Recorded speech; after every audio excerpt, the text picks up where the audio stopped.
No Deserto da Tentação, capítulo 28. Espiritismo. Os espíritas tornam muito atraente o caminho para o inferno. Espíritos das trevas são por estes ensinamentos mentirosos vestidos com o manto puro do céu e têm o poder de enganar aqueles que não estão fortalecidos na verdade bíblica. Vã filosofia é empregada para representar o caminho do inferno como uma vereda segura. Com a imaginação altamente formada e vozes musicalmente harmoniosas, apresentam o caminho largo como uma felicidade e glória. A ambição toma conta dessas almas iludidas e, assim como Satanás se apresentou a Eva, apresenta-lhes a liberdade e a felicidade como jamais conceberam que fosse possível. São aplaudidos os homens que viajam pelo caminho largo do inferno e após a morte são exaltados às mais altas posições no mundo eterno. Satanás, vestido em seu manto resplandecente, aparecendo como um exaltado anjo, tentou o Redentor do mundo, mas sem êxito. Quando, porém, aparece ao homem vestido como anjo de luz, tem mais êxito. Ocultando os seus terríveis propósitos, torna-se bem-sucedido em iludir os incautos que não estão firmemente ancorados na verdade eterna. Riqueza, poder, genialidade, eloquência, orgulho, razão pervertida e paixão são agentes de Satanás para fazer a sua obra de tornar atraente a estrada larga, coberta de flores tentadoras. Mas toda palavra que eles falarem contra o Redentor do mundo recairá sobre eles e um dia serão queimados com sua alma culpada como chumbo derretido. Serão dominados de terror e vergonha ao verem o exaltado Senhor vindo sobre as nuvens do céu com poder e grande glória. Então, o arrogante desafiador que se levantou contra o Filho de Deus se verá a si mesmo na verdadeira escuridão de seu caráter. A vista da indizível glória do Filho de Deus será intensamente dolorosa para aqueles cujo caráter está manchado pelo pecado. A pura luz e glória que emanam de Cristo despertarão remorso, vergonha e terror. Enviarão lamentações de angústia às rochas e montanhas. Caí sobre nós e escondei-nos da face daquele que se assenta no trono e da ira do Cordeiro, porque chegou o grande dia da ira deles, e quem é que pode suster-se? Espíritas afirmam ter luz e poder superiores. Abriram a porta e convidaram o príncipe das trevas a entrar, tornando-o seu hóspede de honra. Aliaram-se aos poderes das trevas que se estão desenvolvendo nestes últimos dias em sinais e maravilhas, que, se fosse possível, enganariam até os escolhidos. Os espíritas dizem que podem fazer maiores milagres do que fez Cristo. Foi esta a ostentação de Satanás diante de Cristo. Pelo fato de o Filho de Deus tomar sobre si a fraqueza humana e ser tentado em todos os pontos como deve ser tentado o homem, Satanás exultou e escarneceu dele. Alardeava sua superioridade e o desafiava a uma controvérsia aberta.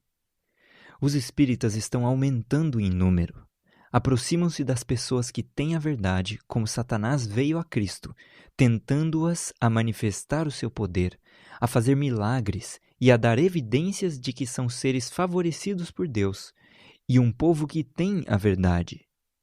Satanás disse a Cristo: se és filho de Deus, manda que estas pedras se transformem em pães. Herodes e Pilatos pediram a Cristo que operasse milagres, quando esteve em julgamento perante eles. A curiosidade deles estava viva, mas Cristo não operou nenhum milagre para satisfazê-la. Os espíritas irão pressionar a questão a fim de entrar em controvérsia com os ministros que ensinam a verdade. Se declinarem, serão desafiados. Citam as Escrituras como fez Satanás em relação a Cristo. Examinai tudo, dizem eles. Mas a ideia deles de examinar tem a finalidade de induzir as pessoas a ouvir suas apresentações enganosas e assistir às suas reuniões. Todavia, em suas reuniões, os anjos das trevas assumem a forma de amigos mortos e se comunicam com eles como anjos de luz. Os seus amados aparecerão em mantos de luz tão familiares à vista como quando estiveram na terra. Ensiná-los-ão e conversarão com eles, e muitos serão enganados por esta maravilhosa apresentação do poder de Satanás. A única segurança para o povo de Deus é estar completamente familiarizado com a Bíblia e conhecer os ensinamentos de nossa fé concernentes aos que dormem na morte. Satanás é um astucioso inimigo. Não é difícil para os anjos do mal representar tanto os santos como os pecadores que já morreram e tornar visíveis estas representações aos olhos humanos. Estas manifestações serão mais frequentes e desenvolvimentos de caráter mais assustador aparecerão ao aproximar-se mais o fim dos tempos. Não precisamos ficar atônitos diante de nenhuma forma de engano que fascina os incautos e enganaria, se possível, todos os escolhidos. Os espíritas citam: examinai tudo. Mas Deus tem, para o benefício de seu povo que vive no meio dos perigos dos últimos dias, examinado esta classe e dado o resultado do seu julgamento. Ora, o aparecimento do iníquo é segundo a eficácia de Satanás, com todo o poder e sinais e prodígios da mentira, e com todo o engano de injustiça aos que perecem, porque não acolheram o amor da verdade para serem salvos. É por este motivo, pois, que Deus lhes manda a operação do erro para darem crédito à mentira, a fim de serem julgados todos quantos não deram crédito à verdade. Antes, pelo contrário, deleitaram-se com a injustiça. João, na ilha de Pátimos, viu as coisas que deveriam ocorrer na terra nos últimos dias. Também opera grandes sinais, de maneira que até fogo do céu faz descer à terra diante dos homens, porque eles são espíritos de demônios, operadores de sinais, e se dirigem aos reis do mundo inteiro com o fim de ajuntá-los para a peleja do grande dia do Deus Todo-Poderoso. O apóstolo Pedro aponta distintamente a classe que será manifestada nestes últimos dias, especialmente aqueles que, seguindo a carne, andam em imundas paixões e menosprezam qualquer governo. Atrevidos, arrogantes, não temem difamar autoridades superiores, ao passo que anjos, embora maiores em força e poder, não proferem contra elas juízo infamante na presença do Senhor. Esses, todavia, como brutos irracionais, naturalmente feitos para presa e destruição, falando mal daquilo em que são ignorantes, na sua destruição também hão de ser destruídos, recebendo injustiça por salário da injustiça que praticam. Considerando como prazer a sua luxúria carnal em pleno dia, quais nódoas e deformidades, eles se regalam nas suas próprias mistificações, enquanto banqueteiam junto convosco, tendo olhos cheios de adultério e insaciáveis no pecado, engodando almas inconstantes, tendo coração exercitado na avareza, filhos malditos. Deus, em sua palavra, colocou o seu selo de condenação sobre as heresias do espiritismo, como colocou a marca sobre Caim. Os piedosos não precisam ser enganados se são estudantes das Escrituras e obedientes ao seguir o caminho claramente indicado a eles na palavra de Deus. O espiritismo, presumido, reivindica grande liberdade e, em linguagem macia e florida, procura fascinar e enganar as almas incautas, a fim de que escolham a estrada larga do prazer e da condescendência pecaminosa, em vez do caminho estreito e reto. Os espíritas denominam os requisitos da lei de Deus como escravidão e dizem que aqueles que lhes obedecem vivem uma vida de medo escravizador. Com palavras suaves e discursos bonitos, ostentam sua liberdade e procuram cobrir suas heresias perigosas com as vestimentas da justiça. Fazem com que os mais revoltantes crimes sejam considerados como bênçãos para a raça humana. Abrem diante do pecador uma porta larga a fim de incitar o coração carnal a violar a lei de Deus, especialmente o 7º mandamento. Aqueles que falam estas grandes palavras bombásticas de ostentação, que triunfam na liberdade de seus pecados, prometem àqueles a quem ludibriam o prazer da liberdade no curso da rebelião contra a vontade revelada de Deus. Estas almas enganadas se colocam sob a mais variada escravidão de Satanás e são controladas pelo seu poder. Contudo, prometem liberdade àqueles que ousam seguir o mesmo curso de pecado que eles mesmos escolheram. As Escrituras são de fato cumpridas neste ponto de um cego guiando outro cego. Aquele que os vence os reduz à escravidão. Estas almas enganadas estão debaixo da mais abjeta escravidão, à vontade dos demônios. Aliaram-se aos poderes das trevas e não têm força para contrariar a vontade dos demônios. Esta é a sua jactanciosa liberdade.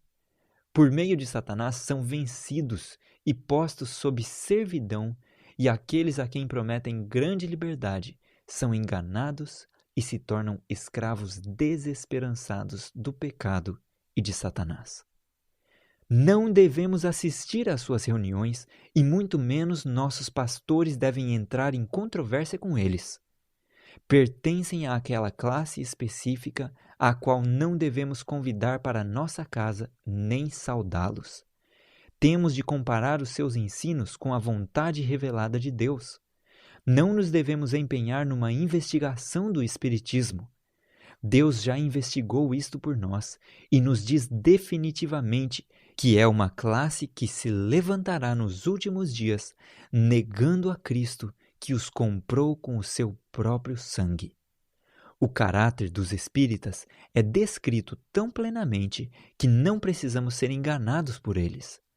Se obedecemos à prescrição divina, não deveremos ter simpatia pelos espíritas, apesar de suas palavras suaves e favoráveis. O amado João continua sua admoestação contra os sedutores. Quem é o mentiroso, senão aquele que nega que Jesus é Cristo? Este é o anticristo, o que nega o Pai e o Filho. Todo aquele que nega o Filho, esse não tem o Pai. Aquele que confessa o Filho tem igualmente o Pai. Paulo, em sua 2ª epístola aos Tessalonicenses, exorta a estarmos alerta e não nos afastarmos da fé.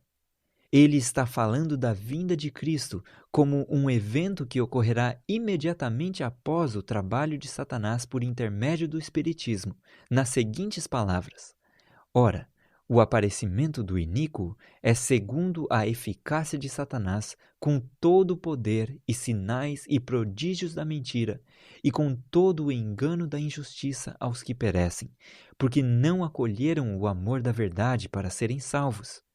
É por este motivo, pois, que Deus lhes manda a operação do erro, para darem crédito à mentira, a fim de serem julgados todos quantos não deram crédito à verdade. Antes, pelo contrário, deleitaram-se com a injustiça. Na epístola de Paulo a Timóteo, ele prediz o que se manifestará nos últimos dias. E esta admoestação foi dada em benefício daqueles que viverão quando estas coisas estiverem acontecendo. Deus revelou ao seu servo os perigos da igreja nos últimos dias. Ele escreve: Ora, o Espírito afirma expressamente que nos últimos tempos alguns apostatarão da fé por obedecerem a espíritos enganadores e a ensinos de demônios, pela hipocrisia dos que falam mentiras e que têm cauterizada a própria consciência. O fiel Pedro fala dos perigos aos quais a igreja cristã seria exposta nos últimos dias e descreve pormenorizadamente as heresias que se levantariam e os sedutores blasfemos que procurariam atrair almas para eles. Assim como no meio do povo surgiriam falsos profetas, Assim também haverá entre nós falsos mestres, os quais introduzirão dissimuladamente heresias destruidoras, até ao ponto de renegarem o soberano Senhor que os resgatou, trazendo sobre si mesmos repentina destruição. E muitos seguirão as suas práticas libertinas, e por causa deles será infamado o caminho da verdade. Aqui, Deus providenciou para nós as provas desta classe mencionada. Eles recusam o conhecimento de Cristo como Filho de Deus e não têm mais reverência pelo Pai eterno do que por seu Filho, Jesus Cristo. Eles não têm o Filho nem o Pai. E como seu grande líder, o chefe dos rebeldes, eles estão em rebelião contra a lei de Deus e menosprezam o sangue de Cristo. Podemos regozijar-nos em todas as condições da vida e triunfar sob qualquer circunstância, porque o Filho de Deus desceu do céu e se submeteu a arcar com as nossas enfermidades e a suportar o sacrifício e a morte, a fim de dar-nos a vida imortal. Ele levará para sempre as marcas de sua humilhação terrestre em favor do homem. Enquanto a hoste de redimidos e uma multidão de anjos imaculados vão honrá-lo e adorá-lo, ele levará as marcas de alguém que foi morto. Quanto mais plenamente apreciarmos o sacrifício infinito feito em nosso favor pelo Salvador para a expiação do pecado, mais nos aproximamos da harmonia com o céu.